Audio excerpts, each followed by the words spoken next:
Alhamdulillah pada malam hari ini kita dapat bertemu kembali dalam kajian online sosial Ramadan yang diadakan oleh Majelis Pinadah Seluruh. Nah, kajian kali ini mengangkat tema menggapai derajat mutakin dengan Al-Quran dan puasa.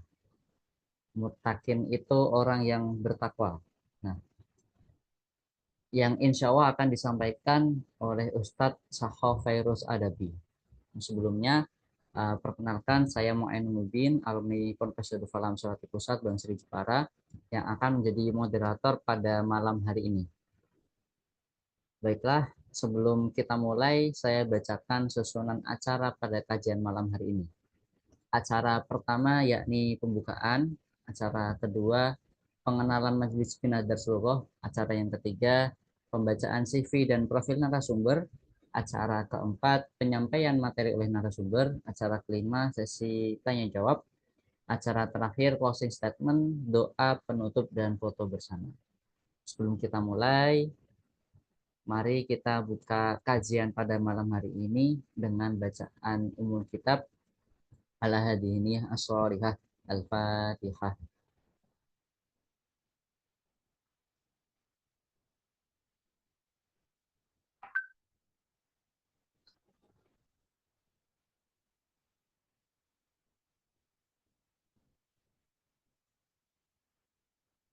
Oke, kita lanjut ke acara kedua yakni pengenalan Majelis Pinadah Seluruh. Pinadah Seluruh adalah sebuah majelis taklim yang didirikan oleh Neng Ria Jasuli.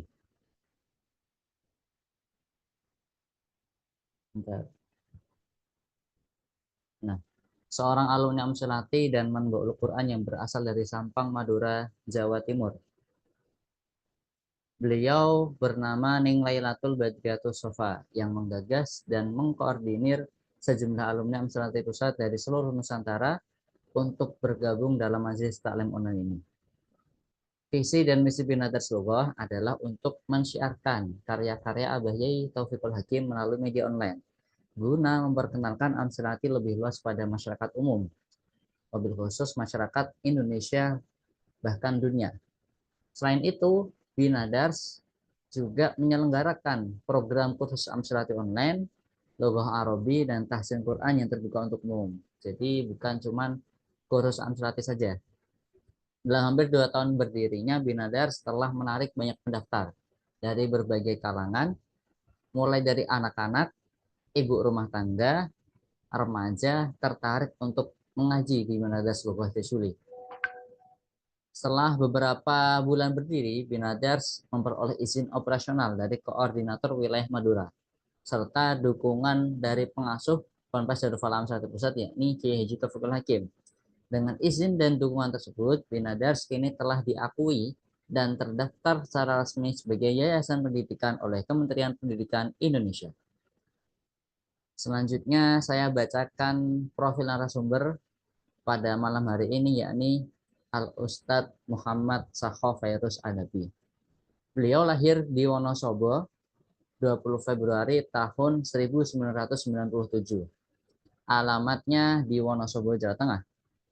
Riwayat pendidikan SDN 5 Wonosobo tahun 2003 sampai 2009, SMP ITM Surati Jepara 2009 sampai 2012, MA Muadalah Pesantren Tahfidz Sulaimaniyah tahun 2013 sampai 2017, Universitas Al-Azhar Kairo jurusan Syariah Islamiyah dengan predikat summa cum laude tahun 2019-2024. Yang non formal Pondok Pesantren Falam Surati tahun 2009 sampai 2012, kemudian Pesantren Tahfidz Sulaimaniyah Surabaya tahun 2013-2014, kemudian dilanjutkan dengan Pesantren Tahfidz Sulaimaniyah Turki pada tahun 2014-2017. Selain itu, beliau juga aktif dalam berorganisasi. Beliau pernah menjabat sebagai Ketua OSIS SMP ITM Selati tahun 2010 sampai 2011. Dewan Pengajar dan Divisi Media Pesantren Tahfidz Sulaimaniyah Jawa Tengah tahun 2017-2019. Ketua Divisi Keilmuan Angkatan Condro Dimuko KSW 2019. tahun 2020-2021 Divisi Media JKH atau Jamiah Qur'ah Hufat NU Mesir tahun 2022 sampai 2024, Divisi Keilmuan Amsalati Mesir dan Amsalati Luar Negeri tahun 2021-2023, Dewan Penasehat Amsalati Luar Negeri 2024 sampai sekarang, dan beliau aktif mengajar Al-Quran, tajwid, bahasa Arab, fikih, dan keilmuan Islam di berbagai tempat. Media sosial yang bisa dihubungi, bisa kita kunjungi di akun Instagram beliau, yakni @sakhovirus. Nah, itu sekilas profil tentang Al-Ustadz Sakhovirus Anabi. Kemudian poin-poin inti yang akan kita bahas malam ini adalah sesuai dengan judul kita, yakni poin-poinnya adalah definisi dan tujuan ketakwaan. Yang kedua, puasa sebagai tools meraih ketakwaan. Poin ketiga, Al-Quran sebagai pedoman muttaqin.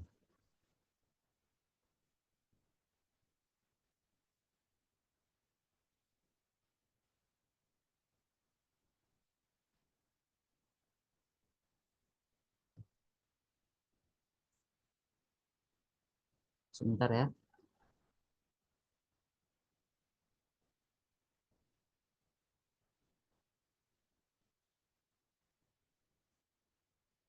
Sambil menunggu Ustadz Sakho.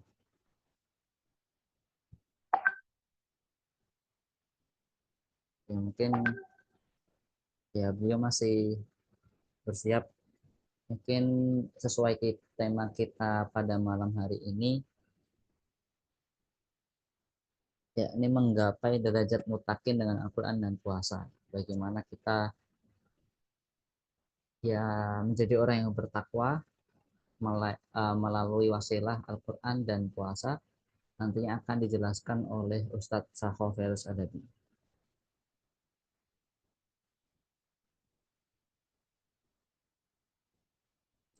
Beliau sudah bergabung.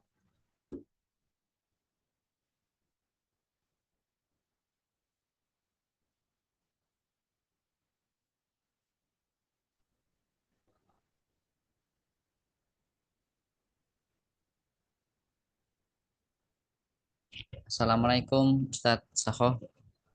Waalaikumsalam.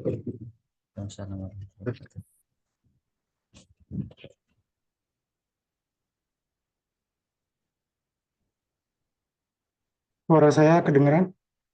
Kedengeran Ustadz. Oke.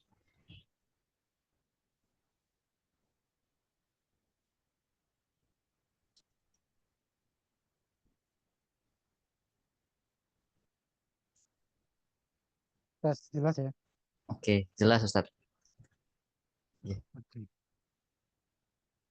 Ustadz, gimana kabarnya Ustadz? Alhamdulillah baik. Alhamdulillah sehat. Sekarang masih di Mesir atau di Wonosobo Ustadz? Sekarang di Wonosobo. Di Wonosobo. Oke, sekarang sudah hadir Ustadz Sakho. Kita simak baik-baik materi yang beliau sampaikan. Monggo Ustadz bisa dimulai.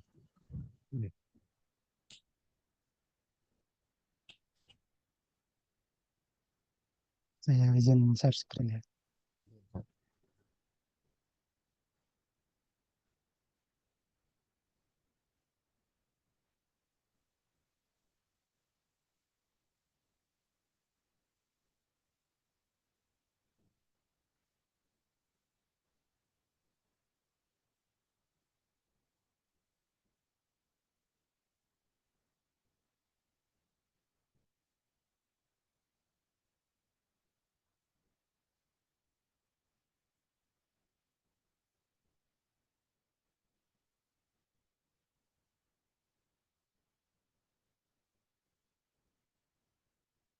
Kelihatan nggak?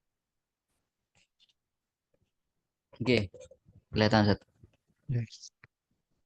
Bismillahirrahmanirrahim. Assalamualaikum warahmatullahi wabarakatuh. Waalaikumsalam warahmatullahi wabarakatuh. Alhamdulillahirabbil alamin. Alladzi anzalal Qur'ana hudaw wa busyra lil muttaqin. Wassalatu wassalamu ala khairil mursalin Sayyidina Muhammadin wa ala alihi wa sahbihi ajma'in. Amma ba'du. Alhamdulillah, kita dipertemukan lagi dengan bulan Ramadan, bulan yang penuh berkah, bulan di mana kita kembali menuju fitrah, di mana iman dan takwa kita bertambah, dan roh kita semakin dekat dengan Allah yang Maha Pemurah. Alhamdulillah, sebelumnya terima kasih banyak untuk panitia, terutama dari Bina Dars Lughah, yang sudah memberikan kami kesempatan yang luar biasa pada malam hari ini, sehingga kita semua bisa ngaji bareng-bareng. Ngaji bareng-bareng, insya Allah temanya super relevan di bulan Ramadan ini, yaitu menggapai derajat muttaqin dengan Al-Quran dan puasa. Ya. Kenapa ini penting? Karena di bulan Ramadan ini Allah sudah memberi kita dua senjata utama untuk mengupgrade diri kita, yaitu Al-Quran sebagai petunjuk dan puasa sebagai sarana tazkiyatun nafs. Kalau dua ini bisa kita maksimalkan, insya Allah derajat muttaqin bukan hanya sekedar harapan, tapi target yang bisa kita raih, insya Allah. Ya. Sebelumnya, teman-teman sudah kenal dengan saya, sudah diperkenalkan, Zat? Atau Sudah, perlu Ustaz. saya perkenalkan? Sudah ya? Sudah. Alhamdulillah ya. Itu langsung saja ya. Ya, insya Allah kita akan sedikit berbagi tentang bagaimana ulama-ulama memahami apa itu konsep muttaqin dan bagaimana metode kita, metode mereka dalam menghidupkan Al-Quran serta memaksimalkan puasa ini sebagai sarana kita bisa berubah, bisa bertransformasi secara spiritual. Ya. Langsung saja, mungkin sebelumnya muncul pertanyaan. Ya. Muncul pertanyaan dari tema ini, yaitu tema ini asal-usulnya dari mana? Nah, asal-usulnya yaitu dari kedua ayat yang ada di slide ini, yaitu surat Al-Baqarah ayat 183 dan 185. Ya, yang menerangkan bahwa tujuan ibadah puasa yaitu takwa dan tentang bagaimana Al-Quran diturunkan di bulan Ramadan ini. Ya. Ayat yang pertama yaitu Bismillahirrahmanirrahim. Ya ayyuhalladzina amanu kutiba alaikumusyamu kama kutiba alal ladzina min qablikum la'allakum tattaqun. Ya ayyuhalladzina amanu, wahai orang yang beriman. Ya. Di sini kita dipanggil, ya ayyuhalladzina amanu, untuk bisa menikmati kelezatan dari ayat ini. Ya. Ayat ini bisa spesial itu bagi orang-orang yang ingin dekat dengan Robnya, ingin dekat dengan zat yang memanggil. Sebagaimana misalnya seorang santri itu sangat bahagia jika bisa dekat dengan kiainya. Ya. Jika suatu saat di perkumpulan, di sebuah pengajian, di antara ratusan atau ribuan santri yang lain, jika kiai itu memanggil salah seorang santri, misalnya Ahmad, itu dipanggil, ya Ahmad, ya, saya suruh kamu begini, begini, begini. Walaupun dia disuruh oleh kiainya, tapi karena dia ingin merasa dekat dengan kiai, kemudian dia dipilih di antara santri-santri yang lain untuk melakukan perintah kiai tersebut, santri itu pasti merasa bahagia, pasti merasa senang, karena dia ingin dekat dengan kiai tersebut.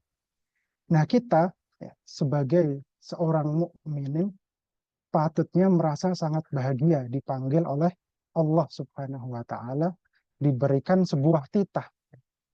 Ketika kita diperintah oleh Allah, kita jangan merasa terbebani. Justru kita sepatutnya merasa bahagia. Ya. Karena dengan melaksanakan perintah tersebut, kita bisa taqarrub ilallah. Ya. Dan apa panggilan Allah di ayat ini? Untuk apa Allah memanggil kita? Ya ayyuhalladzina amanu, wahai orang-orang yang beriman, kutiba alaikumus siyamu kama kutiba alal ladzina min qablikum la'allakum tattaqun. Diwajibkan puasa atas kalian sebagaimana atas umat-umat sebelum kalian agar kalian bertakwa. Ya. Di sini Allah tidak menyebutkan berpuasalah, ya, diwajibkan atas kalian berpuasa agar kalian tahu rasanya lapar, agar tahu rasanya harus haus, tidak. Ya. Tapi di sini Allah memerintahkan kita untuk puasa, yaitu la'allakum tattaqun, agar kalian bertakwa. Ya. Jadi ayat ini bukan sekedar perintah puasa saja, tapi ayat ini itu sebuah blueprint, ya. Blueprint dari Allah untuk membentuk karakter hambanya. Ya. Allah ingin hamba-hambanya itu menjadi orang-orang yang bertakwa. Jadi puasa itu adalah sebuah training, ya, riyadhatun nafs, fitness spiritual untuk melatih jiwa kita agar menjadi orang yang bertakwa, agar tahan dari godaan maksiat. Nah, ini sumber pertama dari tema ini. Ya. Kemudian sumber kedua dari tema ini yaitu ayat yang kedua. Bismillahirrahmanirrahim. Syahrul Ramadan alladzi unzila fihi al-Qur'anu hudan lin-nasi wa bayyinatin minal huda wal furqan. Syahrul Ramadan, bulan Ramadan, bulan yang di dalamnya diturunkan Al-Qur'an. Sebagai apa? Sebagai huda, sebagai petunjuk, pedoman bagi manusia. Ya. Dan di dalamnya juga ada bayyinat, penjelasan-penjelasan mengenai petunjuk itu.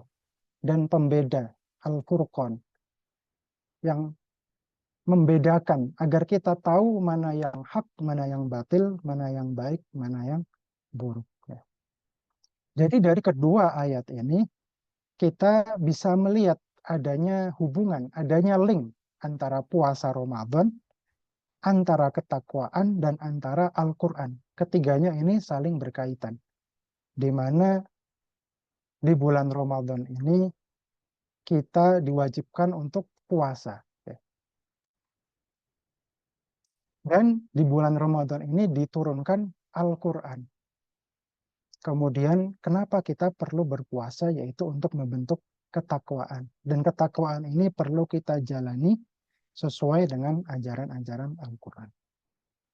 Ya. Dan kemudian ada juga sumber yang berasal dari hadis yang menunjukkan hubungan kuat antara puasa dan Al-Quran. Ya.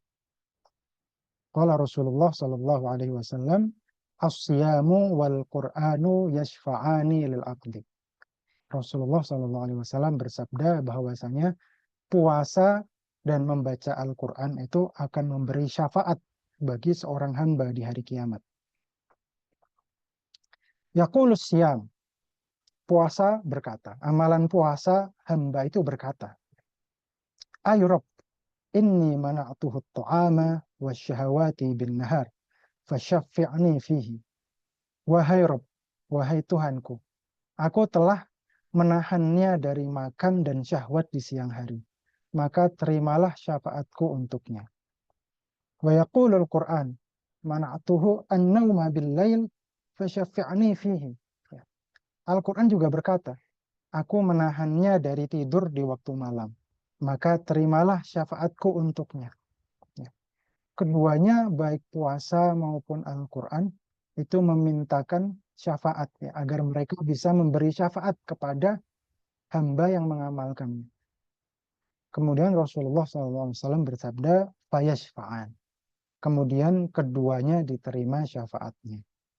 Nah, ini juga hadis yang luar biasa, memberikan koneksi yang kuat antara Al-Quran dan puasa.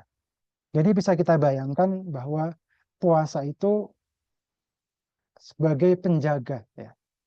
Bagaimana dikatakan di sini, mana'tuhu at-ta'ama wasyahawat. Ya. Puasa itu bodyguard yang melindungi kita dari maksiat. Ya.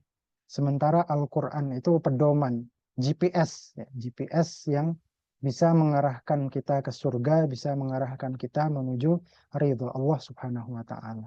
Ya, dengan keduanya, insya Allah kita bisa menjadi seorang muttaqin. Nah, ini kedua ayat Quran dan hadis inilah sumber dari sumber dari pembahasan kita malam ini, sumber dari tema kita di malam hari ini. Ya. Kemudian hal-hal utama yang akan kita bahas yaitu ada 3 insya Allah di malam hari ini. Yang pertama yaitu kita akan membahas definisi dan tujuan ketakwaan, konsep muttaqin menurut tafsir para ulama. Biar kita paham, ya, biar kita tahu standar takwa yang benar itu gimana. Dan mengapa kita perlu bertakwa. Itu yang pertama yang akan kita bahas. Kemudian yang kedua, kita juga akan membahas tentang puasa ya, sebagai alat untuk meraih takwa. Ya. Puasa akan kita jadikan sebagai tools, sebagai detox. Ya, detox itu membuang racun ya, untuk menyucikan bukan hanya badan kita, bukan hanya membuang racun dari badan kita, tapi juga mensucikan roh dan jiwa kita. Agar puasa itu bukan sekedar menahan lapar dan haus, tapi betul-betul bisa membersihkan hati dan jiwa kita. Kemudian kita juga akan membahas tentang Al-Quran sebagai pedoman muttaqin. Ya, bagaimana kita mengupgrade diri kita dengan Al-Quran di bulan suci ini. Ya. Bukan sekedar dibaca, bukan sekedar tilawah, tapi bagaimana kita bisa mengamalkannya. Ya. Siap ya insya Allah. Kita mulai pembahasan kita. Nah, teman-teman yang dirahmati Allah, sebelum kita bicara tentang bagaimana Al-Quran dan puasa bisa mengantarkan kita ke derajat muttaqin, kita harus paham dulu. Muttaqin itu siapa? Takwa itu apa? Dan mengapa kita perlu bertakwa? Nah, definisi takwa secara bahasa yaitu berasal dari kata ittaqo. Takwa berasal fi'il madinya itu ittaqo yattaqi ittiqoan fahuwa muttaqin. Nah, kata muttaqi itu adalah isim fa'il dari ittaqo. Ittaqo asalnya iwtaqo, maddahnya sulasinya waqoya. Ya, waqoyaqi wiqoyatan. Ya, jadi takwa secara bahasa itu bermakna al-wiqoyah atau melindungi atau menjaga diri. Jadi secara bahasa takwa itu menjaga diri, perlindungan. Jadi secara bahasa takwa juga bisa berarti bahwa takwa ini adalah sistem perlindungan dari maksiat. Antivirus bagi hati kita dari penyakit-penyakit hati ya, yang melindungi kita. Ada sebuah kisah dari Sayyidina Umar bin Khattab. Beliau suatu hari pernah bertanya pada sahabat Ubay bin Ka'ab mengenai takwa. Ubay, ber, uh, Ubay bertanya pada Sayyidina Umar, apakah kau pernah melewati jalan berduri? Umar menjawab, iya pernah. Kemudian Ubay bertanya lagi, Sayyidina Ubay, lalu apa yang kau lakukan? Sayyidina Umar menjawab, aku akan berusaha keras dan bersungguh-sungguh untuk menghindarinya, untuk menghindari duri-duri tersebut. Kemudian Sayyidina Ubay mengatakan, itulah takwa. Artinya takwa itu berjaga-jaga melindungi diri dari hal-hal yang akan membahayakan kita. Jadi takwa secara syariat berarti membahayakan kita di dunia ataupun di akhirat. Kemudian secara istilah syar'i itu ada beberapa pendapat mengenai takwa. Ada banyak sekali definisi takwa yang diutarakan oleh para salafus saleh maupun para ulama. Dan saya mengambil beberapa contoh yang terbaik insya Allah. Ini definisi takwa menurut Sayyidina Ali. Sayyidina Ali karramallahu wajhah. Menurut beliau, takwa itu apa? Menurut beliau, at-taqwa huwal khawfu bil jalil wal amalu bit tanzil wal ridha bil qalil wal isti'dadu li yaumir rahil.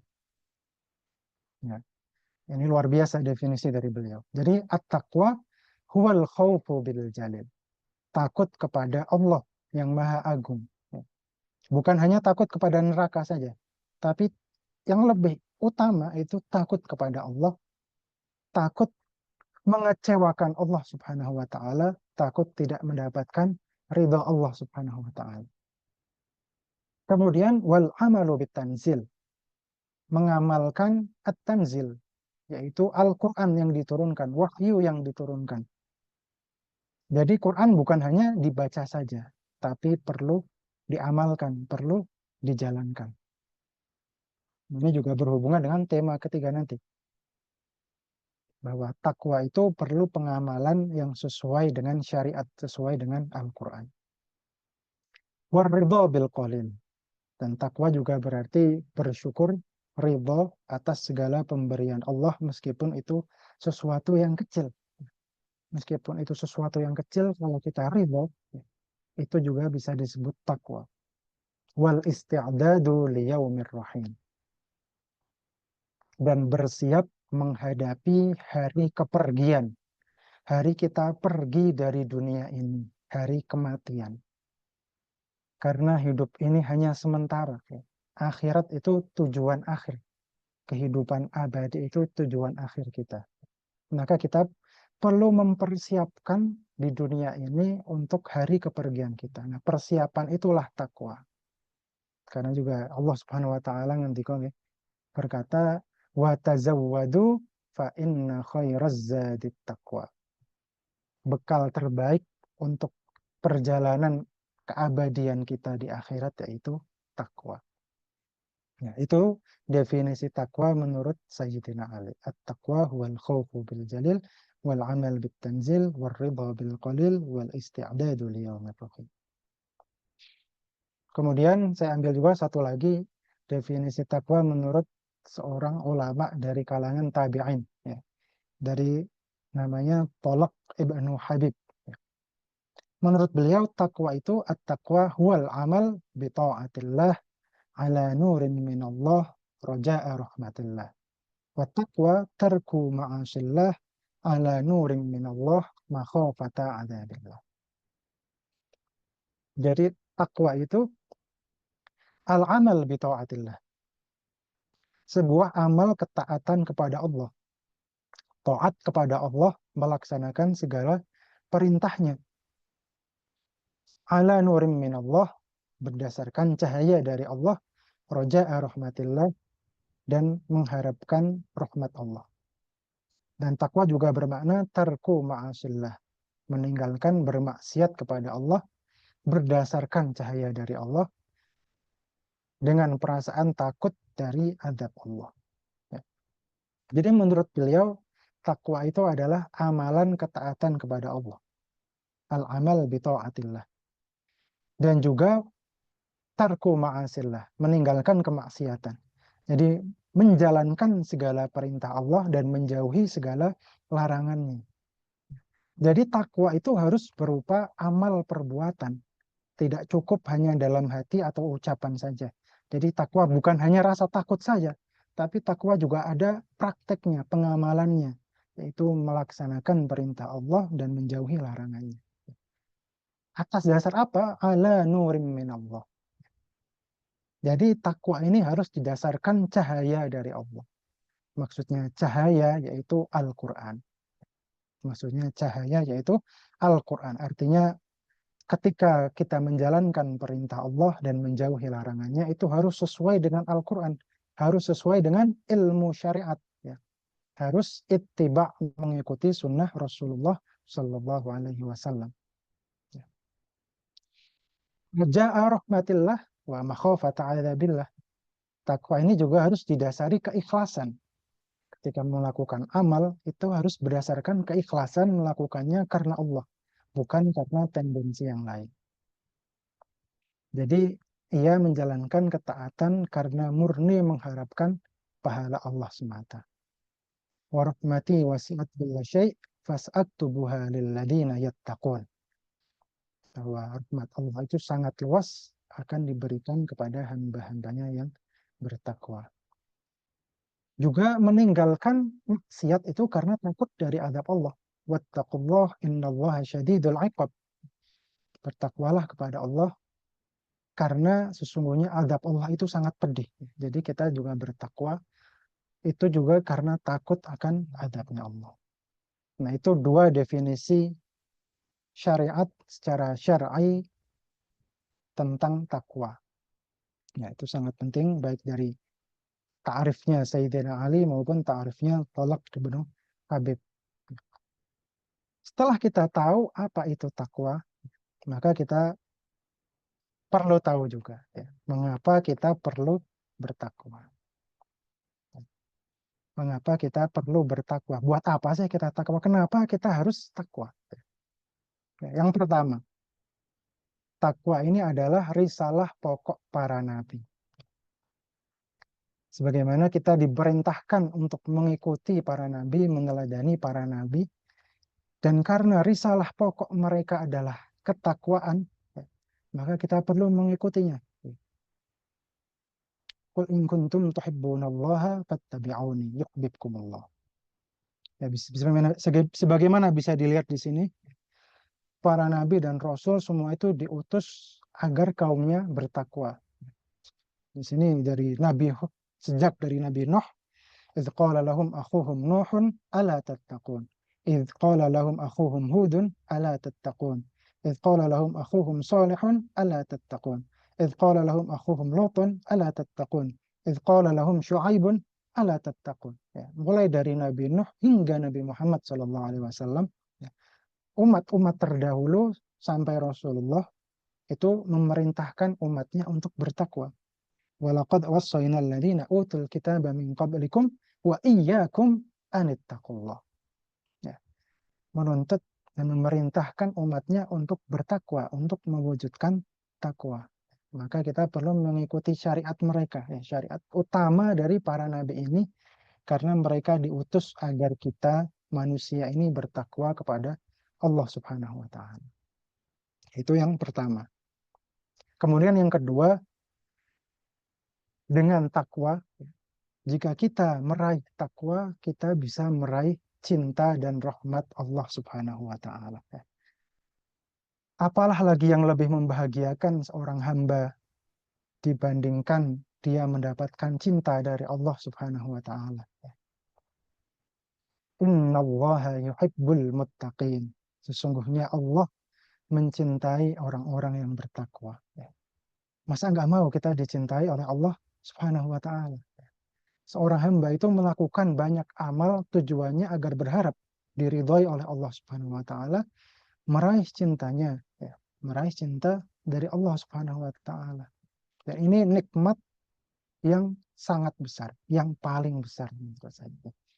Cinta dari Allah Subhanahu wa taala. Jadi dengan takwa kita bisa mendapatkan cinta Allah Subhanahu wa taala. Siapa yang mau cinta darinya? Luar biasa. Wa'alamu annallaha ma'al muttaqin.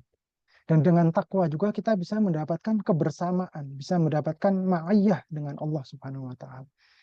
Dimanapun kita, apapun keadaan kita, kita selalu dibersamai oleh Allah Subhanahu wa taala. Pengetahuannya, kasih sayangnya selalu membersamai kita. Kemudian inna akramakum indallahi atqakum. Dan derajat kemuliaan kita di sisi Allah itu diukur sesuai kadar takwa kita. Artinya semakin besar kadar takwa kita, maka kita semakin mulia di sisi Allah Subhanahu wa taala. Maka kita perlu bertakwa. Karena dengan takwa kita menjadi lebih mulia di pandangan Allah Subhanahu wa taala. Nah, ini yang nomor 2. Kemudian mengapa kita perlu bertakwa lagi? Yaitu dengan takwa kita bisa mendapatkan kebebasan dari kesulitan. Kita bisa mendapatkan rizki dari arah yang tidak disangka-sangka. Dan kita juga bisa mendapatkan kemudahan dari segala urusan. Sesuai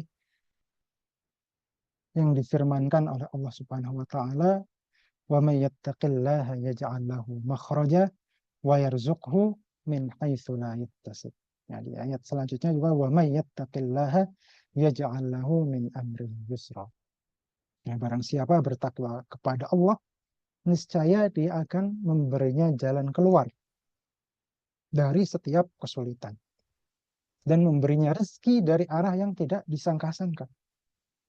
Dan barang siapa bertakwa kepada Allah, maka segala urusannya akan dimudahkan. Maka jika kita renungkan, kalau kita pengen solusi hidup, ya dengan takwa. Kalau kita pengen rezeki yang berkah, ya dengan takwa. Kalau kita pengen segala urusan kita dimudahkan, ya dengan takwa.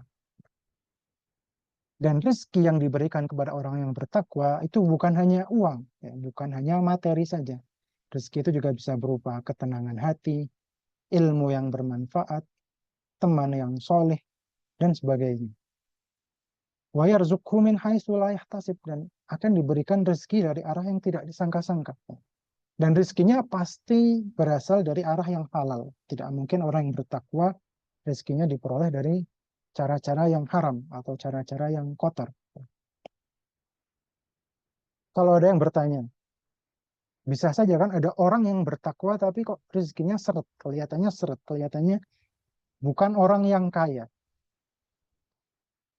Mungkin ada saja, tapi perlu diketahui bahwa kok ada orang bertakwa tapi kok tidak kaya. Nah, dia ini sebenarnya tidak dihalangi dari rezeki yang dia butuhkan. Tapi dia hanya dihalangi dari materi dunia yang berlebihan sebagai rahmat dan kebaikan padanya. Karena boleh saja, jika dia diluaskan rezekinya, diperbanyak kekayaannya, malah bisa saja membahayakan dirinya. Sedangkan disempitkannya rezeki malah mungkin sebagai rahmat baginya. Jadi bisa saja seperti itu. Nah, tapi tetap saja dia tetap dikasih rezeki yang cukup. Ya. Dia tetap merasa cukup dengan rezekinya, hidupnya tenang. Nah, ini faedah atau sebab mengapa kita perlu bertakwa, terutama di dunia. Jika ini di dunia, maka di akhirat pun pasti balasannya lebih luar biasa lagi. Ya. Di akhirat kita dijanjikan untuk selamat dari azab neraka dan dijanjikan kenikmatan surga. Bismillahirrahmanirrahim. Tsumma nunajjil ladzina taqaw wa nadharul zalimina fiha jisiyya. Kemudian kami akan menyelamatkan orang-orang yang bertakwa dari neraka. Wa nadharul zalimina fiha jisiyya, dan membiarkan orang-orang yang zalim di dalamnya, di dalam neraka, dalam keadaan tersungkur. Jadi Allah menerangkan bahwa yang dilepaskan dari siksaan neraka yaitu orang-orang yang bertakwa. Yaitu orang-orang yang bertakwa, bukan orang-orang yang beriman saja, bukan tsumma nunajjil ladzina amanu, tapi tsumma nunajjil ladzina taqaw. Karena orang yang beriman saja belum tentu bertakwa. Karena bisa saja orang yang beriman tapi melanggar perintah Allah, masih mengerjakan larangannya. Maka dia akan dihapus, dicuci dulu dosanya di neraka. Sementara orang yang bertakwa menjaga dirinya dari hal-hal yang diharamkan oleh Allah itu akan diselamatkan dari neraka. Wa yunajjillahu alladhina taqaw bimafazatihim la yamassuhumus su'u wa la hum yahzanun. Pada hari itu Allah menyelamatkan orang-orang yang bertakwa karena kemenangan dan keberhasilan mereka. La yamassuhumus su'u wa la hum yahzanun. Mereka tidak disentuh sedikit pun oleh azab dan mereka tidak pula bersedih hati. Kemudian orang-orang yang bertakwa juga dijanjikan surga. Innal muttaqina fi jannati wa uyun. Sesungguhnya orang-orang yang bertakwa akan ditempatkan di dalam surga di mana ada taman-taman yang memiliki mata air yang mengalir. Lilladzina ahsanu fi hadhihi dunya hasanah wa la darul akhirati khair wa la ni'ma darul muttaqin. Ya, banyak sekali ayat-ayat dalam Al-Quran yang menjanjikan surga bagi orang-orang yang bertakwa. Banyak juga yang lain, ada banyak. Masalul jannatil lati wa'idal muttaqun fiha anharum min ma'in ghairi asin, dan lain sebagainya.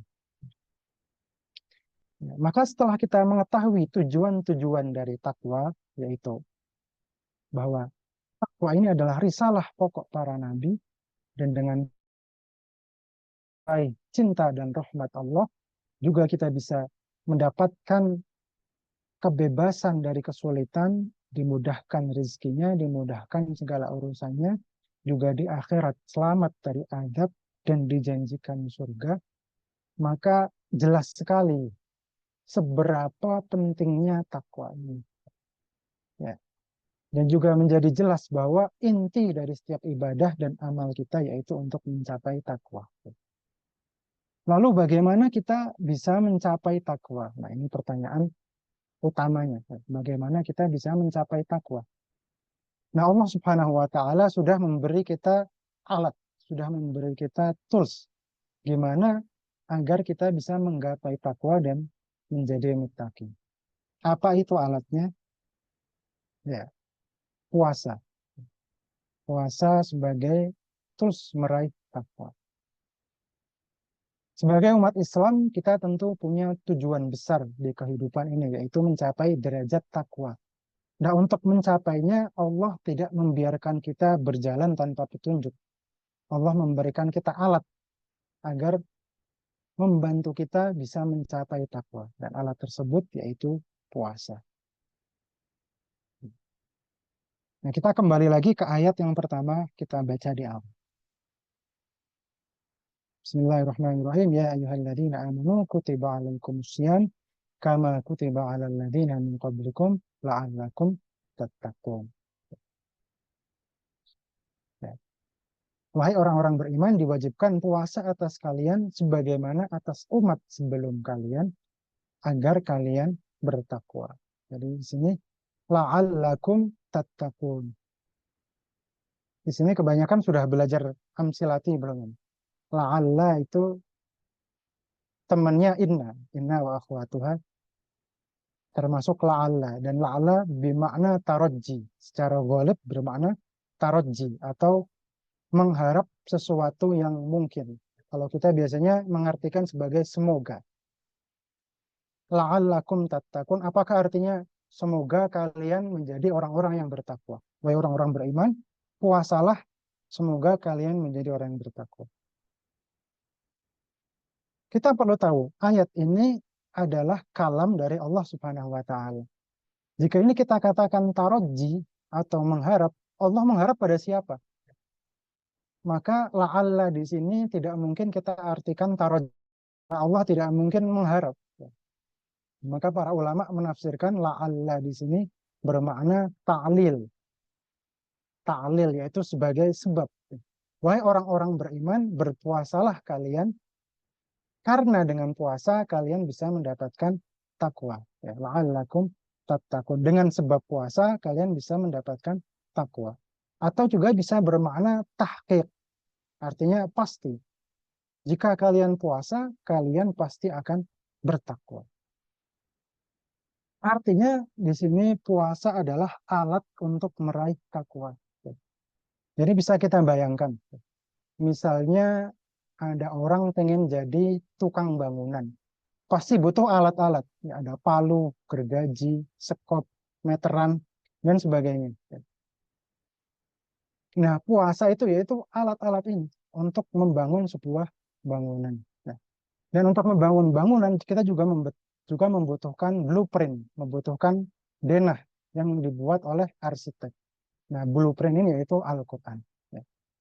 Nah, tanpa alat, tanpa puasa, mustahil kita membangun bangunan takwa di dalam hati kita. Dan dengan Al-Quran, kita tahu bangunan yang utuh, bangunan yang rapi itu bagaimana. Nah, ayat ini jelas menunjukkan bahwa tujuan utama puasa yaitu agar kita mencapai takwa.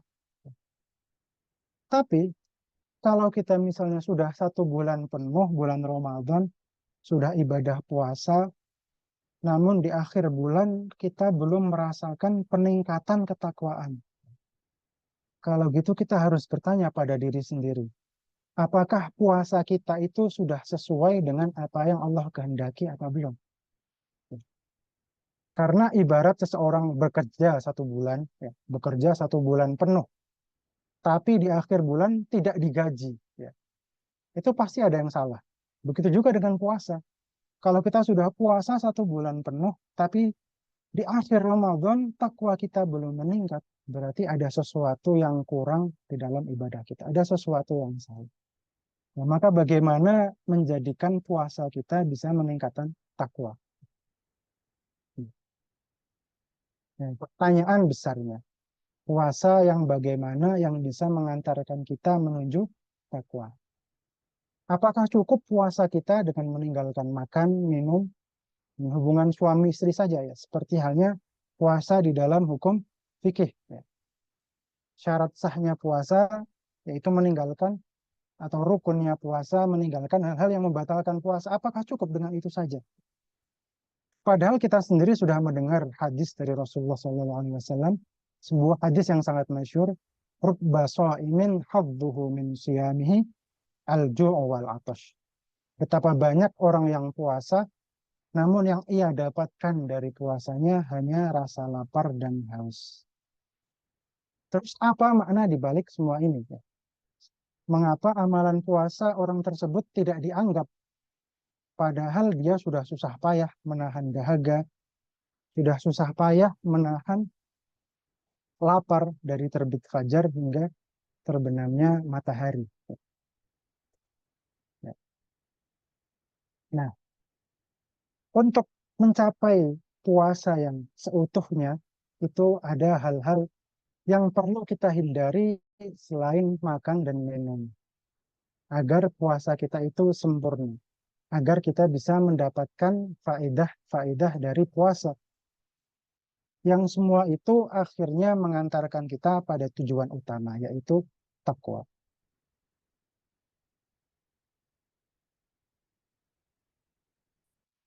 Ya. Jadi ada beberapa hal yang perlu kita hindari agar puasa kita itu puasa yang bisa mengantarkan kita menuju ketakwaan. Yang pertama yaitu dosa fisik, dosa anggota badan kita, dosa organ tubuh kita. Dan yang paling utama yaitu kita perlu menjaga lisan. Menjaga lisan kita dari segala hal yang dosa. Sesuai sabdanya Rasulullah SAW, innamas sawmu junnah, fa'idha kana ahadukum sha'iman fala yarfus. Kita dilarang oleh Rasulullah SAW ketika berpuasa dari rafas, berkata kotor, berkata keji, berkata semua hal yang berdosa, berbohong, menghina, mencela, menyakiti orang lain, ghibah, dan sebagainya. Ya, lisan itu hal pertama yang perlu kita jaga. Karena di hadis yang lain Rasulullah juga bersabda, laisas siyamu minat ta'ami wasyarab, wa innamas siyamu minal laghwi warrafath. Puasa itu bukan hanya dari makanan dan minuman saja, tapi dari laghwu dan rafas, menjaga dari hal-hal yang sia-sia dan menjaga lisan dari perkataan yang keji, perkataan yang kotor. Maka yang pertama perlu kita jaga yaitu lisan kita. Kemudian kita juga perlu menjaga mata kita. Karena innan nazar sahmun min sihami iblis. Pandangan itu merupakan panah beracun dari iblis. Pandangan itu berbahaya. Pandangan itu merupakan sebuah panah dari panah-panahnya iblis.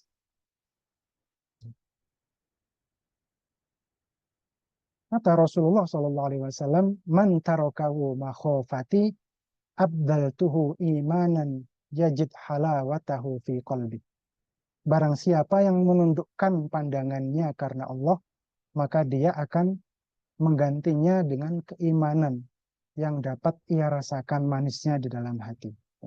Jadi dengan menundukkan pandangan, kita bisa merasakan manisnya iman. Dengan menjaga mata kita.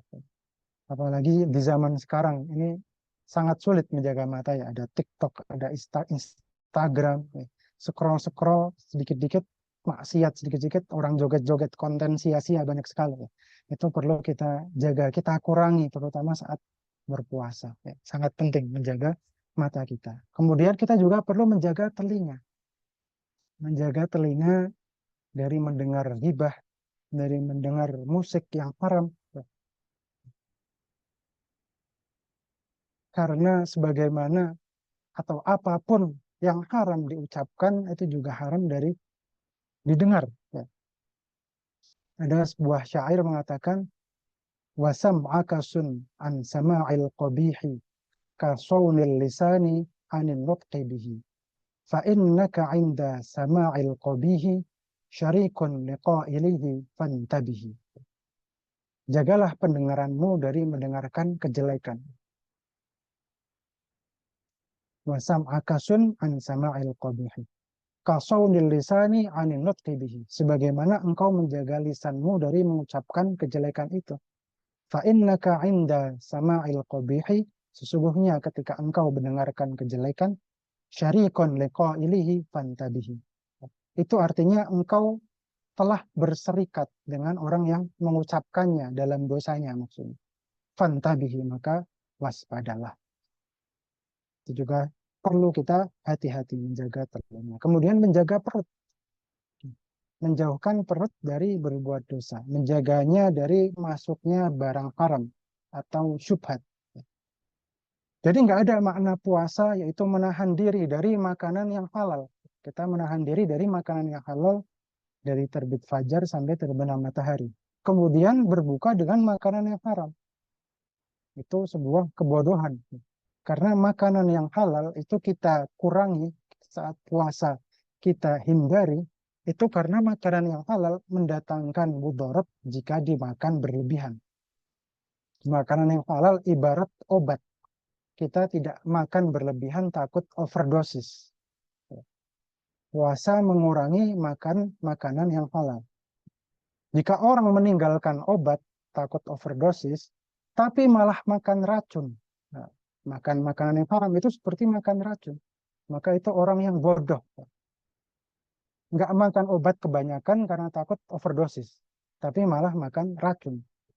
Itu seperti orang yang puasa meninggalkan makanan halal, tapi malah bukanya dengan makanan yang haram. Karena yang haram itu adalah racun. Bisa merusak agama, bisa merusak hati kita. Kemudian kita juga perlu menjaga tangan, menjaga kaki kita dari melakukan perbuatan yang diharamkan.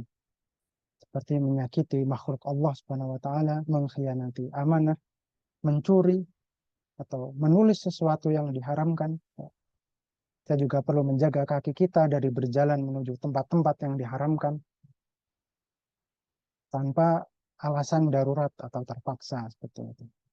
Jadi kita perlu menghindari dosa-dosa fisik saat berpuasa. Ya. Mungkin ini sebelumnya pernah dibahas ya, oleh Ustadz sebelumnya, ini yaitu puasa khos, ya, menjaga hal-hal selain hal-hal yang halal, menjaga badan kita, menjaga fisik kita, bukan hanya menjaganya dari makan dan minum, tapi menjaganya dari maksiat fisik. Kemudian kita juga perlu menjaga hati kita dari dosa-dosa hati. Karena menurut Imam Ghazali, hati itu bagian tubuh manusia yang paling berbahaya, ya, paling kompleks dampaknya, paling halus masalahnya, dan paling berat untuk diperbaiki. Saumul qalbi 'anil hawa a'dhamu min saumil batni 'anit ta'am. Puasa hati dari hawa nafsu itu lebih berat daripada puasa perut dari makanan. Nah, ini level yang lebih tinggi. Menjaga hati kita dari penyakit-penyakit hati, dari amrodul qalb. Ya. Jadi puasa level tertinggi ini bukan hanya menahan lapar dan haus, tapi juga dari penyakit-penyakit hati. Salah satunya yaitu riya, mencari pujian. Ya, riya itu beribadah agar dilihat manusia, bukan karena Allah Subhanahu wa Ta'ala. Jadi kita perlu menjadikan puasa kita semata-mata karena Allah saja. Man shoma Ramadhana imanan wahtisaban. Wahtisaban artinya semata-mata karena mencari ridha Allah, karena mengharapkan rahmat Allah. Maka kita harus menjaga diri ya, dari yang namanya riya. Karena Rasulullah SAW bersabda, Inna akhwafa ma akhafu alaikum asyirkul asghar. Sesungguhnya yang paling aku khawatirkan, aku takutkan dari kalian adalah syirik yang kecil. Kemudian para sahabat bertanya, apa itu syirik kecil ya Rasulullah? Rasulullah menjawab, ar-riya. Riya. Jadi riya ini yang paling ditakutkan oleh Rasulullah SAW. Ya, karena ini sangat berbahaya. Maka kita harus menjaga hati kita dari riya. Puasa kita hanya untuk Allah Subhanahu wa taala. Ibadah kita di bulan Ramadan kita niatkan hanya untuk Allah Subhanahu wa taala. Jangan malah tadarus Al-Qur'an live TikTok biar dapat likes ya. Sekarang banyak kayak gitu. Bahaya itu. Ya. Maka kita perlu hati-hati dengan menjaga hati kita, menjaga dari riya, juga menjaga dari ujub, ya, ujub atau bangga diri. Merasa bangga pada amal dan kelebihan tanpa merasa bahwa amal itu, kelebihan itu bisa dilaksanakan itu karena karunia dari Allah Subhanahu wa taala. Jadi seorang yang bersifat ujub itu bisa menyebabkan hilang ketergantungannya pada Allah dan merasa cukup dengan amalnya sendiri, merasa cukup dengan kemampuannya sendiri. Ya, seperti merasa, wah, aku puasa penuh, hari-hari Ramadanku dipenuhi dengan ibadah, nggak ada maksiat, wih, hebat sekali aku. Yaitu ujub. Ya. Perlu kita hindari penyakit hati. Ya. Itu sangat berbahaya. Kemudian juga takabur. Takabur jika ujub itu merasa bangga hati, ya, merasa kagum dengan amalannya. Sementara takabur selain merasa bangga juga dia merasa lebih tinggi dari orang lain. Innallaha la yuhibbu man kana mukhtalan fakhura. Sesungguhnya Allah tidak menyukai orang yang sombong dan membanggakan diri. Ya, jadi kita harus berhati-hati dari ujub, dari takabur. Dan bisa saja ada sesuatu yang mirip syukur. Terlihat orang itu bersyukur. Tapi syukurnya kebablasan sehingga akhirnya menyentuh dekat-dekat menyentuh ujub, menyentuh takabur. Ya, misalnya, alhamdulillah ya, ya, saya mah nggak pernah mencuri seperti dia. Saya mah jarang bermaksiat seperti orang itu. Misalnya, ada alhamdulillahnya kelihatannya syukur, tapi ada ujubnya. Ini perlu kita hindari, perlu kita jaga hati kita dari ujub-ujub yang seperti ini. Ya, alhamdulillah saya mah nggak pernah begini, saya nggak pernah begitu dan lain-lain. Itu berbahaya. Ya. Kelihatannya syukur tapi nyerempet ujub. Itu perlu kita jaga. Kemudian ada hasad, iri, dengki. Yaitu tidak suka melihat orang lain dapat nikmat. Kalau lihat orang lain dapat nikmat, itu wah, nggak suka, pengen nikmat itu dicabut dari orang itu. Hadisnya Rasulullah SAW, iyyakum wal hasad. Iyyakum wal hasad. Jauhilah hasad. Jauhilah hasad. Ya'kulul hasanat kama ta'kulun naru al-hatab. Hasad itu memakan kebaikan seperti api memakan kayu bakar. Jadi hakikat dari hasad itu bukan hanya benci atas nikmat orang lain, tapi hakikatnya yaitu menentang Allah, benci terhadap karunia Allah.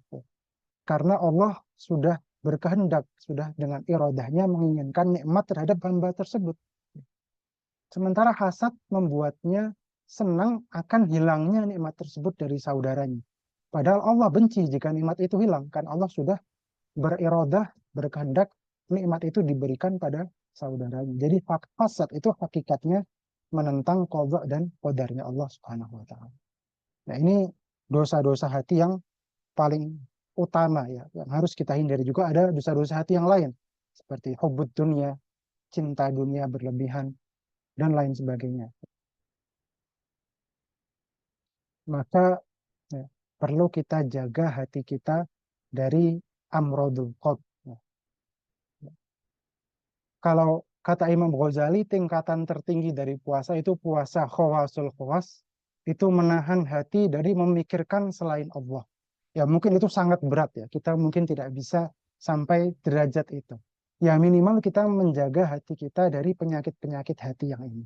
Jika kita belum bisa menahan hati dari memikirkan selain Allah, itu kita belum sampai derajat yang seperti itu. Itu sangat sulit.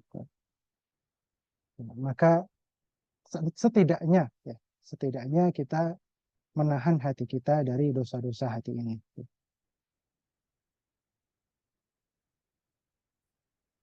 Ya, jadi begitu.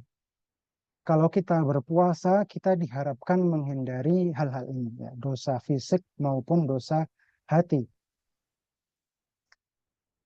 Tapi bisa juga dibalik. Artinya kita berpuasa, kita diharapkan bisa meninggalkan dosa fisik dan dosa hati. Dan karena kita diharapkan bisa menghindari hal-hal ini, maka puasa adalah training jiwa. Ya. Dengan puasa, kita bisa melatih diri kita untuk menghindari maksiat. Melatih hati kita untuk menghindari penyakit-penyakit hati. Maka dengan training dengan bentuk puasa ini, insya Allah jiwa kita akan bersih. Yang namanya takholli, takholli, mensucikan hati kita agar jiwa kita itu siap, jiwa kita itu ready untuk diisi dengan nur, untuk diisi dengan cahaya, yaitu Al-Quran. Nah, kita masuk ke pembahasan setelahnya. Setelah hati kita bersih dengan puasa, kita mengisinya dengan Al-Quran sebagai pedoman bagi orang-orang yang bertakwa. Alif Lam Mim, Dzalikal kitabu la raiba fih, hudal lil muttaqin. Ya. Al-Quran ini tidak ada keraguan di dalamnya, petunjuk bagi orang-orang yang bertakwa. Hudal lil muttaqin. Jadi hidayah Al-Quran itu bisa diakses dengan sempurna oleh orang-orang yang sudah mempersiapkan hatinya dengan takwa. Ya. Maka setelah kita memperoleh kunci ketakwaan yang kita dapatkan melalui riyadhatun nafs, yaitu dengan puasa, maka kita siap menerima nuril huda. Kita siap menerima cahaya hidayah dari Al-Quran. Ya. Maka kita perlu mengintegrasikan puasa dan Al-Quran. Ya. Di bulan Ramadan yang mulia ini, yaitu bulan yang paling agung, paling utama bagi penggizian ruh, agar kita bisa meraih dan mempertahankan takwa. Di bulan ini Allah menyediakan dua proses utama untuk jiwa kita, yaitu takholli dengan puasa, menahan diri dari hal-hal duniawi, menahan diri dari makan dan minum, menahan diri dari berbuat dosa. Dengan puasa kita mentraining, melatih diri kita, hati kita, agar tenang, agar bersih dari segala dosa. Ya. Jadi bukan hanya menahan lapar dan dahaga, tapi puasa juga sarana untuk takholli, melepaskan diri dari keterikatan duniawi, melepaskan diri dari amradul qalb, yang mengaburkan basirah. Kemudian setelah kita takhalli dengan puasa, kita takhalli dengan Al-Quran. Setelah kita bersih, kita siap menerima cahaya dari Al-Quran. Untuk mengisi hati kita dengan nutrisi rohani berupa Al-Quran. Yaitu dengan membaca, merenungkan Al-Quran. Jadi Al-Quran adalah cahaya yang diturunkan Allah Subhanahu wa Ta'ala kepada kita semua sebagai pedoman kita. Jadi tanpa Al-Quran tidak ada kehidupan bagi ruh manusia. Al-Quran ini adalah cahaya bagi ruh, sumber dan obat bagi hati kita.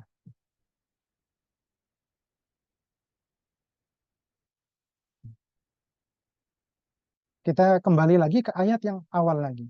Syahrul Ramadan alladzi unzila fihi al-Qur'anu hudan lin-nasi wa bayyinatin minal huda wal furqan. Nah, Al-Quran diturunkan di bulan Ramadan. Al-Quran diturunkan di bulan Ramadan. Kita tahu, sebelum puasa itu diwajibkan, yaitu puasa diwajibkan pada tahun kedua Hijriah. Pada tahun kedua Hijriah. Sebelum itu, Al-Quran sudah diturunkan dulu di bulan Ramadan saat Rasulullah SAW diutus menjadi nabi. Jadi Rasulullah telah menjadi bulan Al-Quran sebelum menjadi bulan puasa. Kemudian di bulan Al-Quran itu kita diwajibkan puasa. Maka terkumpul dua keistimewaan yang sangat luar biasa. Al-Quran dan puasa. Dan ulama-ulama salaf sudah paham akan hal ini. Mereka berpuasa di siang harinya, menghidupkan malamnya dengan sholat, dan sisa-sisa waktu yang lain dihabiskan dengan tilawah Al-Quran, mentadaburi Al-Quran, demi mewujudkan keagungan bulan ini. Jadi syahrul Ramadan alladzi unzila fihi al-Quran, bulan yang diturunkan Al-Quran di dalamnya. Ya, agar orang-orang Muslim di bulan ini lebih dekat dengan Al-Quran, lebih tergantung dengan Al-Quran, lebih menyibukkan diri dengan Al-Quran. Baik membacanya sendiri atau bersama-sama. Jadi kita mengisi waktu luang kita di bulan Ramadan ini agar bulan ini benar-benar menjadi bulan Al-Quran. Kemudian Allah juga memuji Al-Quran sebagai hudal linnas wa bayyinatin minal huda wal furqan. Petunjuk bagi manusia. Artinya Al-Quran ini berfungsi sebagai petunjuk. Petunjuk bagi hambanya dan juga sebagai dalil dan hujjah bagi orang yang memahaminya dan memperhatikannya. Maka Allah menjadikan Al-Quran ini sebagai huda, sebagai pedoman, sebagai user manual. Kalau kita misalnya beli barang-barang elektronik, itu biasanya ada buku petunjuk penggunaan, ada user manualnya. Misalnya beli motor, itu ada buku petunjuk cara penggunaan motor tersebut. Nah, begitu juga manusia. Ketika Allah menciptakan manusia, Allah memberikan buku petunjuk cara menggunakan diri kita. Kita itu diciptakan untuk apa? Maka pedoman manusia itu yaitu Al-Quran, agar kita tidak tersesat, agar kita tidak salah pakai menggunakan badan kita, menggunakan hati kita. Dan dengan Al-Quran ini manusia bisa tahu, bisa membedakan sebagai Al-Furqan, mana yang hak, mana yang batil. Oleh karena itu, marilah kita menjadikan Al-Quran sebagai pedoman dalam kehidupan kita sehari-hari. Dan bagaimana caranya? Bagaimana cara menjadikan Al-Quran sebagai pedoman? Bagaimana cara mengisi roh kita dengan cahaya Al-Quran? Yaitu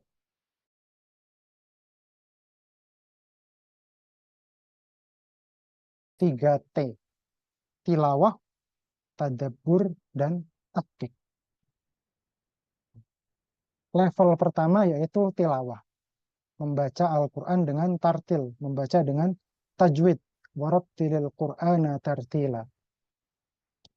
Di dalam tafsir Ibnu Katsir, beliau mengartikan tartil sebagai bacaan Al-Quran yang tidak tergesa-gesa.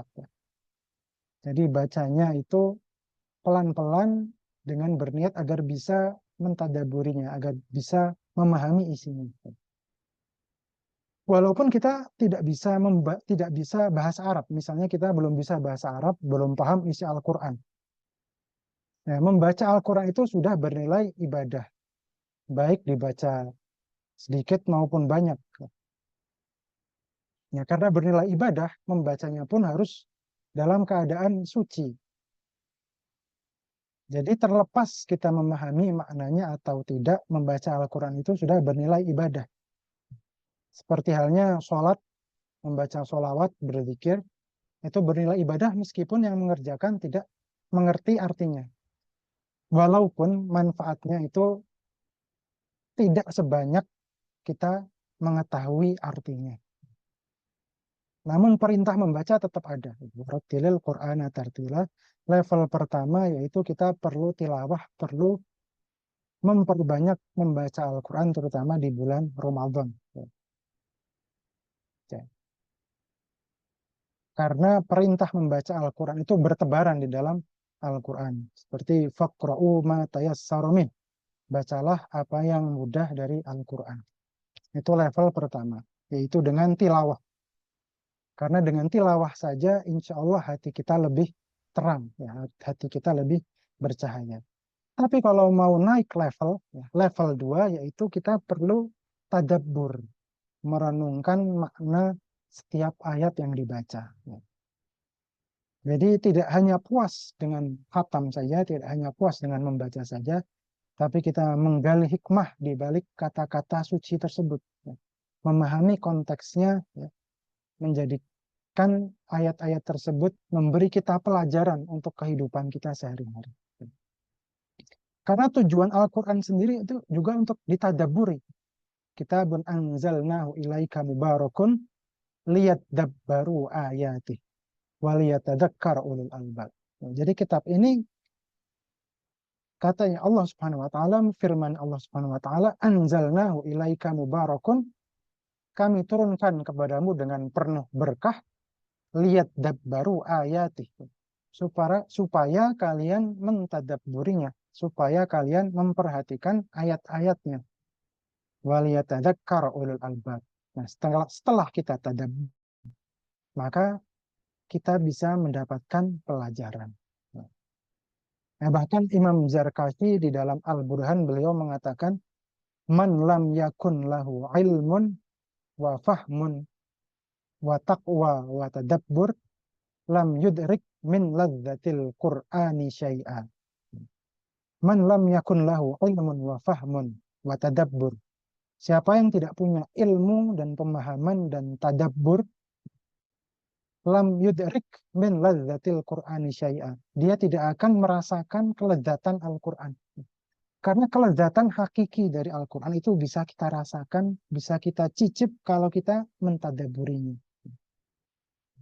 Bahkan menurut para ulama, jika seseorang baca Al-Quran dengan penuh perenungan, kemudian sampai pada satu ayat yang meresap dalam hatinya, menusuk jantungnya, mengobati hatinya. Kemudian ayat itu dia ulang-ulang, bahkan sampai 100 kali, bahkan sampai semalaman. Maka membaca satu ayat itu, memikirkannya, memahaminya itu lebih baik daripada sekedar menghatamkan Al-Quran tanpa mentadaburinya. Karena itu lebih bermanfaat untuk hati, lebih bermanfaat untuk menambah keimanan. Maka karena itulah penting sekali kita belajar bahasa Arab, penting sekali kita belajar nahwu shoroh. Karena tujuan utama dari belajar bahasa Arab ya agar kita bisa memahami Al-Quran, agar kita bisa merenungi kandungan Al-Quran. Ya. Kalau ada yang nanya, Ustadz saya pengen belajar bahasa Arab, ya, silahkan hubungi Instagram Bina Darslugoh. Di situ ada kursus bisa lihat ke situ. Ya. Itu tadabbur, memahami maknanya, merenungi maknanya. Kemudian setelah tadabbur, kita perlu praktek atau ta'ammul, ya. Menerapkan apa yang kita pahami dengan tindakan yang nyata. Jadi kita menjadikan Al-Quran sebagai pedoman dalam setiap keputusan dan perbuatan kita. Dengan mengamalkan ayat-ayat yang kita baca, ya, kita memastikan bahwa Al-Quran bukan hanya sekedar bacaan, tapi cahaya yang mengubah perilaku kita. Maka sebagai seorang muslim, kita selayaknya bukan hanya membaca Al-Quran saja sebagai ritual ibadahnya, bukan hanya baca Al-Quran saja. Tapi lebih dari itu, kita perlu mempelajari maknanya, kita perlu mendalami esensi isinya, serta perlu mengimplementasikan perintah-perintah di dalamnya. Jadi sesuatu tindakan yang nyata. Jadi para sahabat rahimahumullah itu dulu sangat kuat dalam pengamalan Al-Quran. Mereka menghafalkan Al-Quran, kemudian mengamalkannya. Ada sebuah kisah menarik dari Sayyidina Abdullah bin Umar. Beliau itu punya seorang budak, namanya Rumaisah. Dan beliau sangat mencintai budak ini.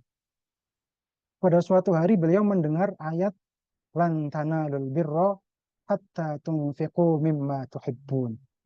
Kalian tidak akan mencapai albir, tidak akan mencapai kebaikan, kebajikan yang sempurna sebelum kalian menginfakkan sebagian harta yang kalian cintai.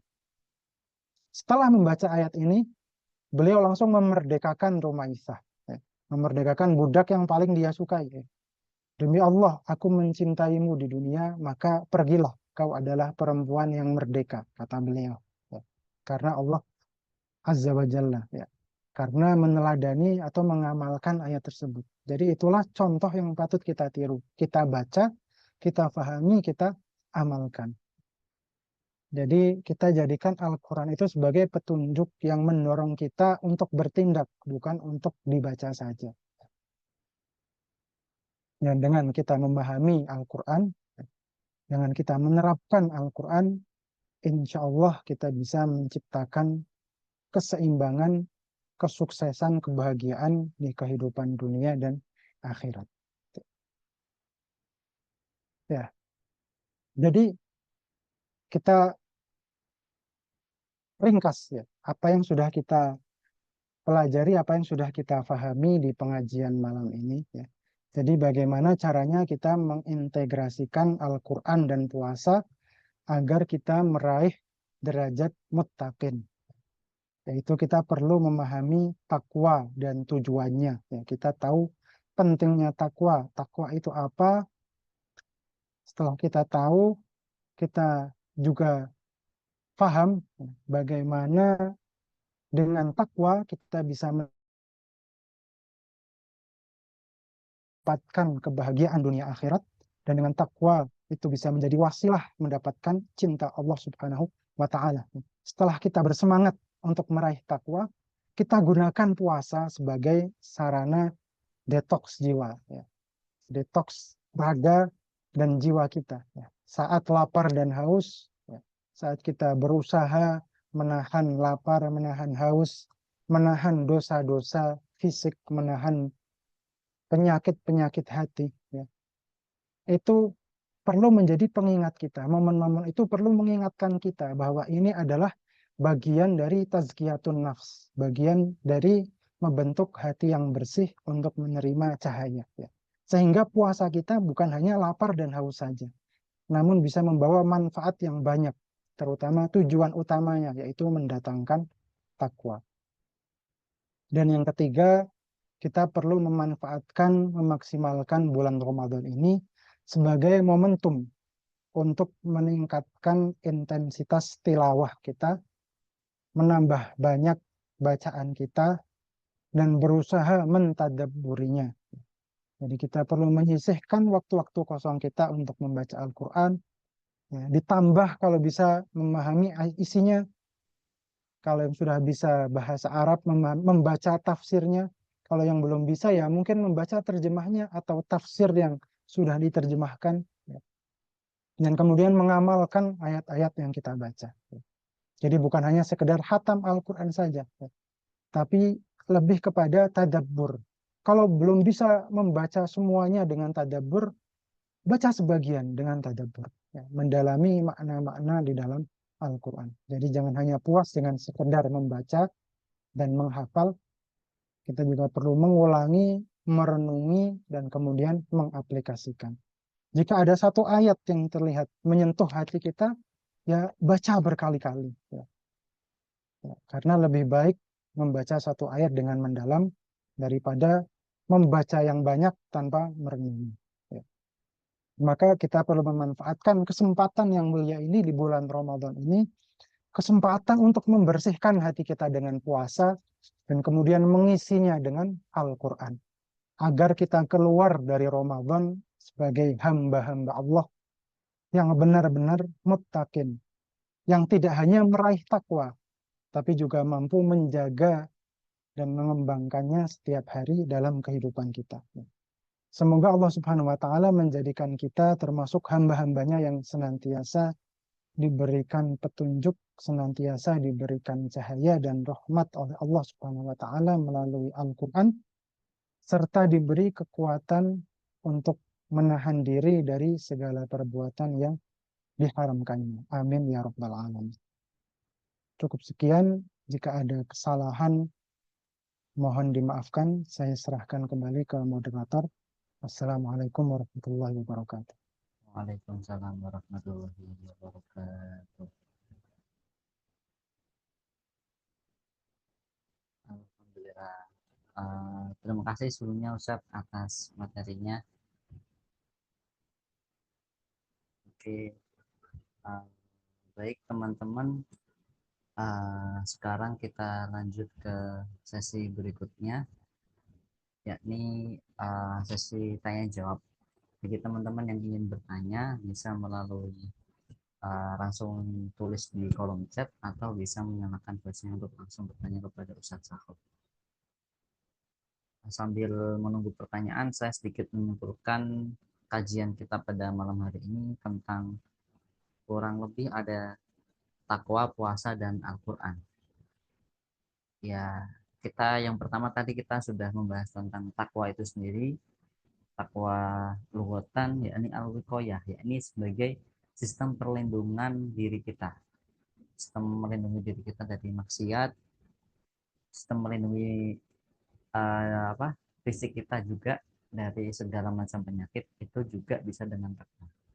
Kemudian ada juga mengapa kita itu harus bertakwa. Kenapa gitu? Kenapa kita kok harus bertakwa dalam hidup? Karena satu, takwa itu merupakan risalah pokok dari para nabi. Tadi di Al-Qur'an disebutkan mulai dari Nabi Hud, Nabi Nuh dan sebagainya. Nah, kemudian setelah kita bertakwa, kalau Ustadz Saho tadi menyebutkan tools atau alat agar kita bisa sampai ke derajat takwa itu, yakni dengan puasa. Puasa sebagai detox. Detox itu sebagai obat atau penangkal dari racun, gitu ya. Ya. Setelah itu, setelah kita berpuasa sebagai detox jiwa kita, baru kita menghiasi jiwa kita bulan Ramadan kita dengan Al-Quran. Kurang lebih seperti itu. Mungkin bagi teman-teman yang sudah punya pertanyaan, bisa silahkan ditulis di kolom chat atau langsung menghidupkan voice.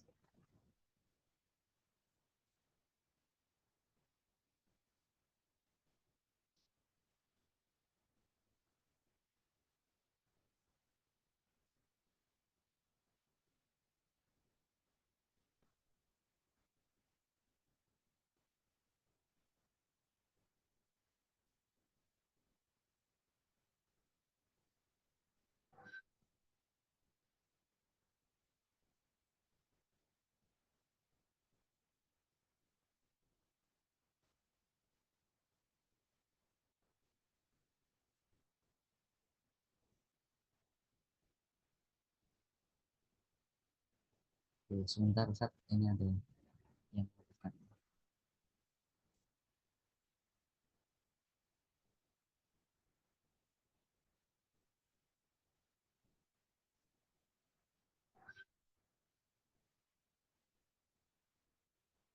Ini ada di grup kajian yang bertanya cara semangat beribadah saat puasa gimana, Dok?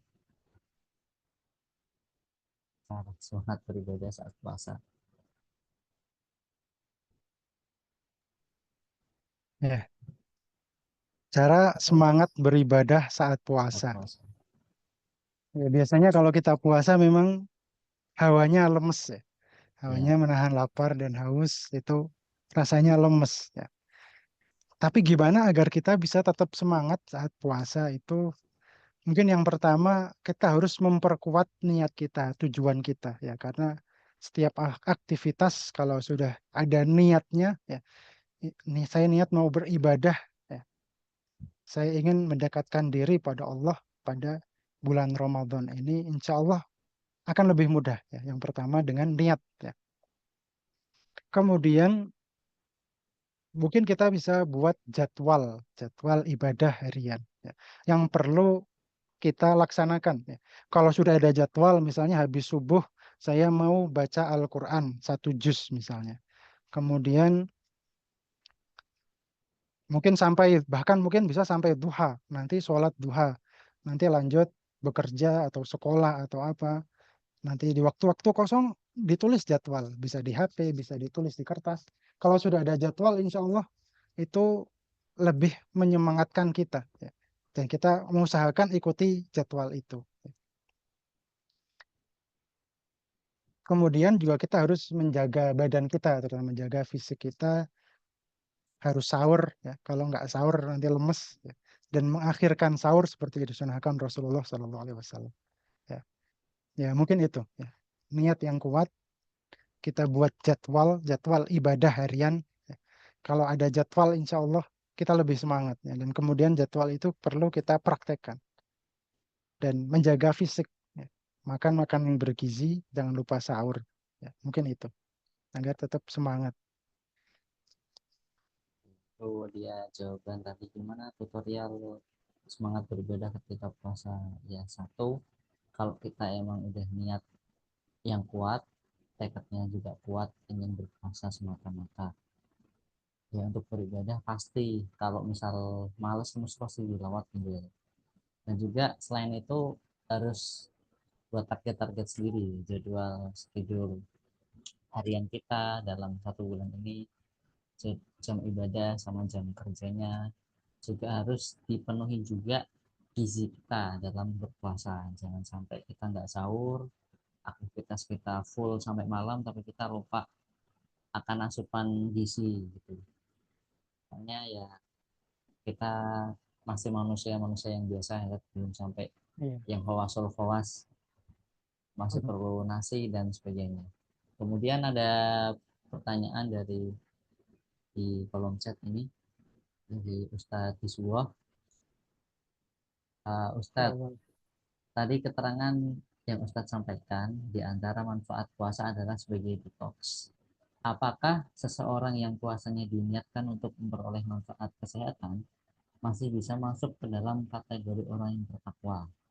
Misal, orang sakit yang butuh terapi, khususnya puasa, gitu kan? Insya Allah. Ini dosen Ma'had Ali ini. Sok-sokan bertanya, padahal sudah tahu. Ya nggak apa-apa, biar semuanya tahu. Ya.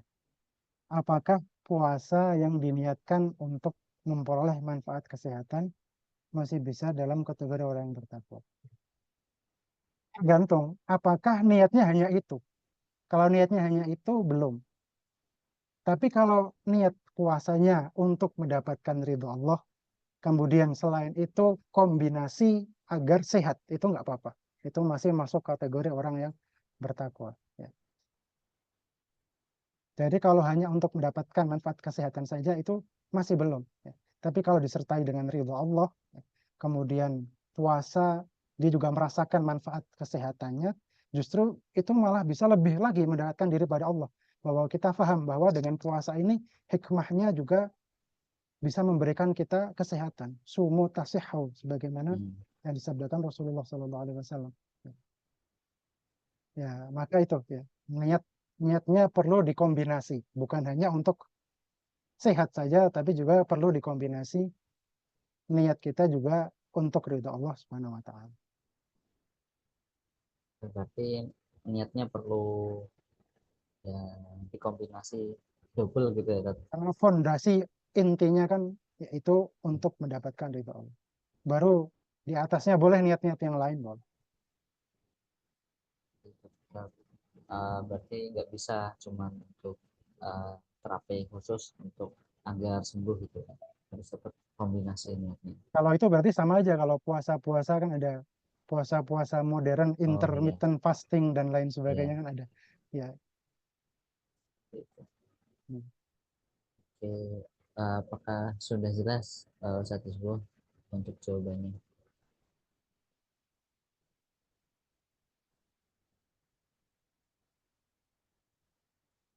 Oke. Mungkin kita lanjut pertanyaan selanjutnya. Ustadz, apa bedanya muttaqin dan muflisin beserta perbedaan tingkatannya?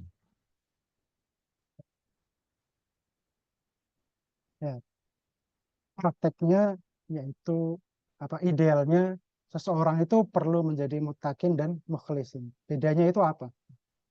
Mutakin sudah kita bahas, ya, arti dari takwa, yaitu kita menjalankan perintah-perintah Allah, menjauhi larangannya sesuai dengan petunjuknya, dan semata-mata karena Allah. Artinya, mutakin itu levelnya lebih tinggi, karena dia berhasil mengendalikan diri, berhasil menjauhi dosa, dan semua itu karena Allah semata, selalu mengingat Allah dalam setiap aspek kehidupan. Sementara mukhlisin, ikhlas itu juz atau bagian dari muttaqin, karena ikhlas yaitu niatnya saat beribadah murni semata-mata untuk Allah, mencari ridha Allah tanpa ada unsur riya, tanpa ada unsur takabur dan keinginan duniawi yang lain. Ya. Jadi ini mukhlisin itu atau ikhlas itu juz atau bagian dari takwa. Karena di dalam takwa kita perlu menjalankan ibadah kita dan menjauhi maksiat itu demi ridha Allah. Dalam takwa itu ada wiqayah, ada penjagaan dari maksiat dan dosa. Sementara mukhlisin itu lebih ditekankan pada ibadahnya yang ikhlas, ibadahnya yang semata-mata karena Allah. Ya, mungkin seperti itu. Jadi diambil kesimpulan bahwa ya mukhlis, ya idealnya seorang manusia itu harus mutakin dan muhlisin. Kemudian ya perbedaan mutakin dan muhlisin itu, kalau muhlisin merupakan juz atau bagian dari takwa, karena dalam rangkaian takwa ini seorang mutakin itu pasti selain dia menjauhi maksiat, dia juga harus ibadahnya harus ikhlas semata-mata karena Allah Subhanahu wa taala. Oh, maaf Ustadz, maksudnya muslihin bukan mukhlisin. Oh, muslihin Muslihin. bukan mukhlisin. Ya. Nah, kalau muslihin yaitu orang-orang yang soleh ya mungkin. Muslihin. Sebenarnya kalau tingkatan tertinggi itu tetap takwa. Ya. Inna akramakum indallahi atqakum. Sungguhnya yang paling mulia di sisi Allah itu orang yang bertakwa. Sementara muslih itu dari kata aslaha. Ya. Muslih itu orang yang memperbaiki diri, ya, memperbaiki diri, ya, menjaga diri dari dosa, aktif memperbaiki diri. Itu mungkin arti dari muslihin. Jadi orang yang misalnya masih berdosa tapi terus memperbaiki diri, kemudian menghindarinya, kemudian setelah itu berusaha memperbaiki lagi, meningkatkan ibadahnya, itu disebut orang yang muslihin. Kalau orang yang sudah soleh itu namanya solihin.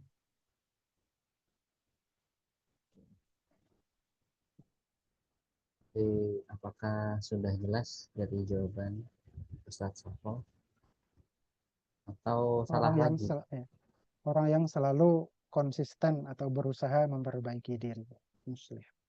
Dari aslah.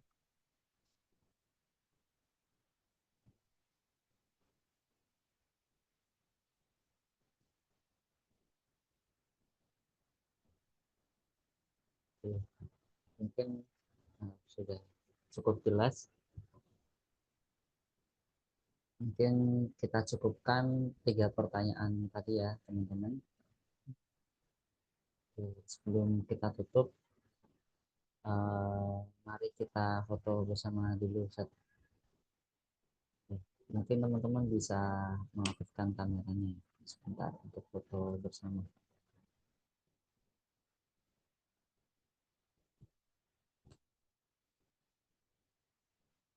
Silahkan bisa mengaktifkan kamera.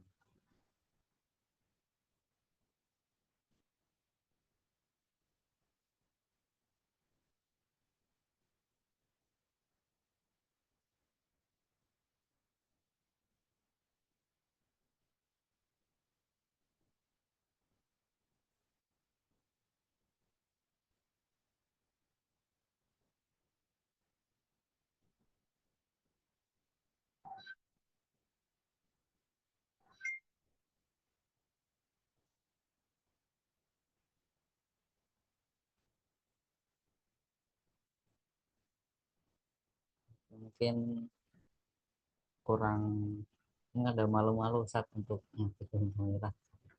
Kita foto bertiga aja sama Mas Mahali.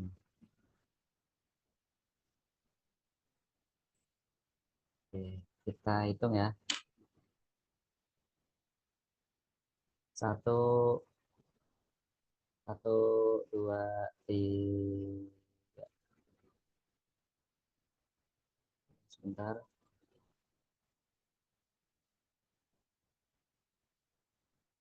Kita ulang.